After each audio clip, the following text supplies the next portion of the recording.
Humanitarian crisis worsens in Gaza as Israel-Hamas war rages. UN vote on resolution to suspend fighting in Gaza delayed again, source says. The UN Security Council again delayed a vote on a resolution calling for a suspension of fighting between Israel and Hamas, and an increase in humanitarian aid to the Gaza Strip, a diplomatic source said Thursday.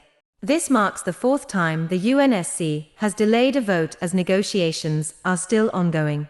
Sources previously indicated one of the key sticking points remains a proposal for the UN to create a monitoring mechanism for aid going into the Gaza Strip. The vote is expected to happen tomorrow, though the timing could once again slide. 20 minutes ago, Israel proposes new deal that includes the release of some hostages, senior US official says. From CNN's MJ Lee and Alex Marquardt, Israel's most recent proposal to Hamas is a one-week pause in the war for the return of around 35 hostages, including the remaining women, elderly, wounded and sick men held in Gaza, a senior US official told CNN. This group would include the 3 elderly men abducted from Kibbutz Ne'ounz near the Gaza border, who were recently featured in a video released by the Qassam Brigade's Hamas military wing, in which they are pleading to be released.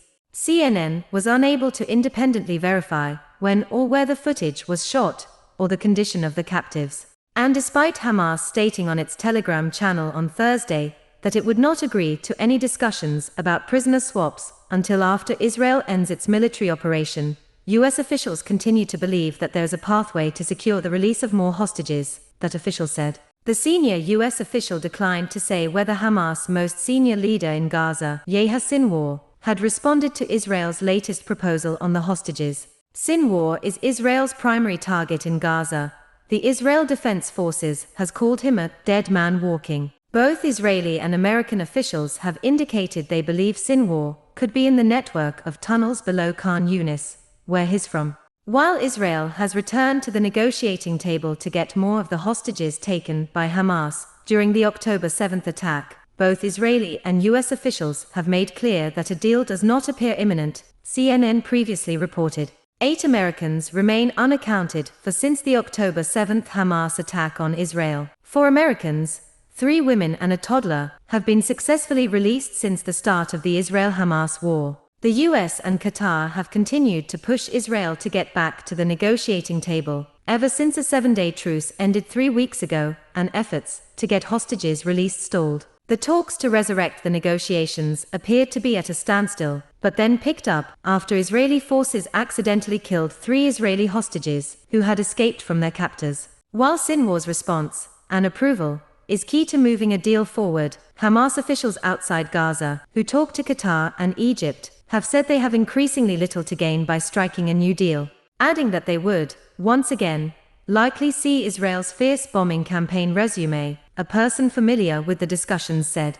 Hamas also believes Israel reneged on key parts of the first hostage deal, and doesn't trust what Israel may agree to.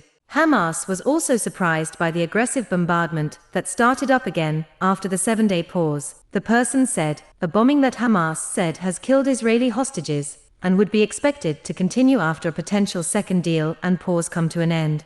So, what's the point for them to release the hostages without reaching an actual ceasefire deal? A complete ceasefire, the source asked. 1 hour 16 minutes ago, IDF claims it destroyed a network of tunnels in central Gaza City. From CNN staff, the Israel Defense Forces destroyed a strategic terror tunnel network in central Gaza City on Thursday, IDF spokesperson Daniel Hagari said in a media briefing. Today's destruction of significant infrastructure deprives the Hamas terrorist organization of strategic capabilities, Hagari said. On Wednesday, the IDF released several videos they said show a network of tunnels which connect to residences and offices of senior Hamas leadership. CNN cannot independently verify the IDF's claims. 1 hour 51 minutes ago, acute hunger crisis affecting entire population of Gaza Strip, United Nations report says. From CNN's Ayod Kordi, Palestinian children carry pots as they wait to receive food cooked by a charity kitchen in Rafah, Gaza, on December 14. Saleh Salem, a Reuters. The Food and Agriculture Organization of the United Nations, FAO, has expressed deep concerns over the rapidly worsening food security situation in the Gaza Strip. Nearly all of Gaza's 2.2 million residents are now facing acute hunger, according to a report by the Integrated Food Security Phase Classification (IPC), released on Thursday. According to the report, the entire population of the Gaza Strip is classified in a state of crisis, IPC Phase 3. This is the highest share of people facing high levels of acute food insecurity that the IPC initiative has ever classified for any given area or country, the report states. At least 79% of Gaza's population is classified as being in a state of emergency, IPC Phase 4, or catastrophe, IPC Phase 5, according to the report. The classification indicates that more than 500,000 people are experiencing catastrophic acute food insecurity conditions, marked by extreme food shortages, alarming rates of acute malnutrition in children under 5, and a significant rise in mortality rates. In November, FAO Director General Chu Dongyu reaffirmed the organization's commitment to addressing the humanitarian needs and safeguarding agriculture-based livelihoods in the Gaza Strip and the West Bank. An immediate ceasefire and peace are prerequisites for food security, and the right to food is a basic human right, Dongyu said in a statement. 3 hours 8 minutes ago, Israeli forces have established operational control over Shujaiya neighborhood in Gaza City, IDF claims. From Tamar Michaelis in Tel Aviv and Sugom Pokrel in London, Israeli forces have established operational control over the neighborhood of Shujaiya after days of intense fighting in the Gaza City neighborhood, the Israel Defense Forces, IDF, claimed in a statement on Thursday. Israeli troops completed the dismantling of Hamas core capabilities in Shujaiya, gained operational control over the neighborhood. IDF troops will maintain that control and continue operating in the neighborhood based on operational needs, the military said. More. Shujaiya has been the scene of fierce fighting in recent days, with Israeli forces confronting ambush attempts and attacks that involved suicide bombers or assailants dressed in civilian clothes, according to the IDF. Shujaiya is the same Gaza City suburb where the IDF said its troops shot and killed 3 Israeli hostages last week after misidentifying them as threats. The IDF said Thursday that it conducted extensive strikes in the neighborhood and hundreds of targets were struck. Israeli troops also raided houses of senior Hamas officials and destructed more than 100 buildings allegedly used by the group for its operations, the IDF claimed. A Hamas commander as well as alleged suspects who participated in the deadly October 7 attacks on Israel were detained and taken to Israel for interrogation, the IDF said. The military did not name the Hamas commander and alleged terror suspects it says it has detained. 3 hours 34 minutes ago, Israeli military claims to have killed over 2,000 terrorists in Gaza since end of ceasefire. From CNN's Tamar Michaelis, ground operations conducted by Israeli forces have killed over 2,000 terrorists since fighting on the ground resumed on December 1, Israel Defense Forces spokesperson Daniel Hagari claimed Thursday. Hagari said during a news conference that the IDF also demolished a strategic terror tunnel network in the elite quarter in the heart of Gaza City on Monday that was important in dismantling of a strategic capability of Hamas. CNN cannot independently verify the IDF claims. Remember, Israel renewed its offensive in Gaza after the collapse of a 7-day truce that saw several exchanges of Israeli hostages for Palestinian prisoners and detainees. Israel is facing pressure to more clearly define its goals in Gaza and reduce the mounting civilian death toll in the territory. About 20,000 people have been killed by Israeli attacks in Gaza since Hamas' October 7 attacks and the ensuing Israeli offensive, according to the Palestinian Ministry of Health in Ramallah. CNN cannot independently verify that figure. 4 hours 12 minutes ago, White House. Israel has acknowledged the need to transition to low-intensity military campaign in Gaza. From CNN's Donald Judd, smoke rising from Israeli airstrikes on the city of Khan Yunis on December 20 in Khan Yunis, Gaza. Ahmet Hassaballah, Getty Images. Israel has assured the United States of its plans to transition from a higher intensity level of operations to something a bit lower intensity as its objectives shift in Gaza, the White House said Thursday. The Israelis say they recognize the need to transition to a different phase of fighting. I mean, in any military campaign, wherever you're going to transition to a different set of objectives, you're going to achieve those different set of objectives through different tactics and operations, and that's just standard for the conduct of military operations, White House National Security Council spokesperson John Kirby told reporters.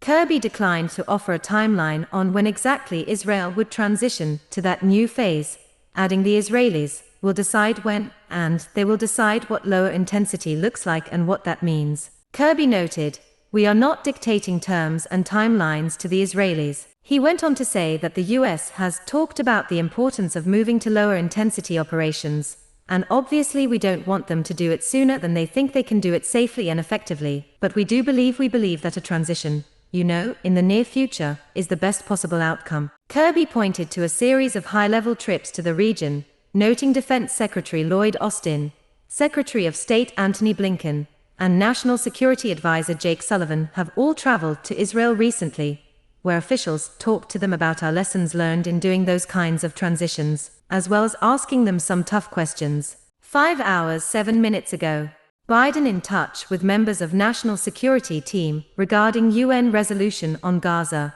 White House says. From CNN's Donald Judd, US President Joe Biden has been in contact with members of his national security team about the proposed resolution calling for a suspension of fighting and an increase in humanitarian assistance for Gaza, the White House said Thursday. He's been in touch with the national security team, including our team at UN headquarters, about how they are doing this, how we're approaching this, National Security Council spokesperson John Kirby told CNN during Thursday's briefing. Kirby declined to weigh in on how a possible veto from the US over disputes on who is tasked with inspecting humanitarian aid delivered into Gaza would reflect on the Biden administration on the international stage. Let's not get ahead of ourselves. There isn't a resolution to vote on right now. We're still working with our partners up there about what that language ought to be, he said. It is important to us, of course, that the humanitarian situation in Gaza gets addressed. Still,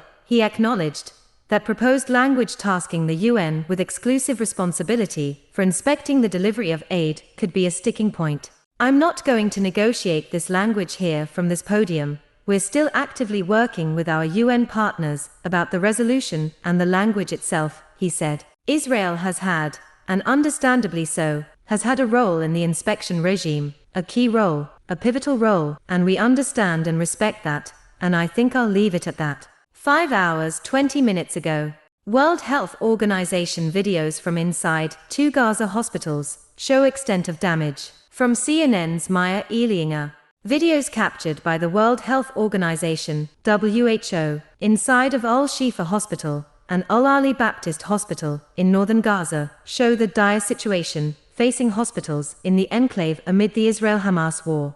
Dr. Richard Pieperkorn, WHO representative for the West Bank and Gaza, was inside Gaza for 2 weeks and told CNN that the hospital system is on its knees and that the emergency department inside one hospital is facing a bloodbath. WHO videos show the windows of the Al-Ali Baptist Hospital completely shattered, while WHO staff were given a tour of the destruction both inside and outside of the hospitals. Patients are seen being treated for intense wounds inside makeshift rooms outside of the hospital complex. Patients are also seen in corridors after having been moved to various overflow areas of the hospital. Pieperkorn said that hospitals are at up to 200% of their bed occupancy rate. Bodies, covered in white cloths, are said to have been waiting for days in the courtyard outside. Pieperkorn told CNN that there is no safe space, even in the south of Gaza, as hostilities making it incredibly difficult and very unsafe to move supply, staff, and patients. There's a new phenomenon now when I talked in the hospitals with patients and the staff. The patients don't want to be discharged because they are too afraid to go back to where they came from, Pieperkorn added.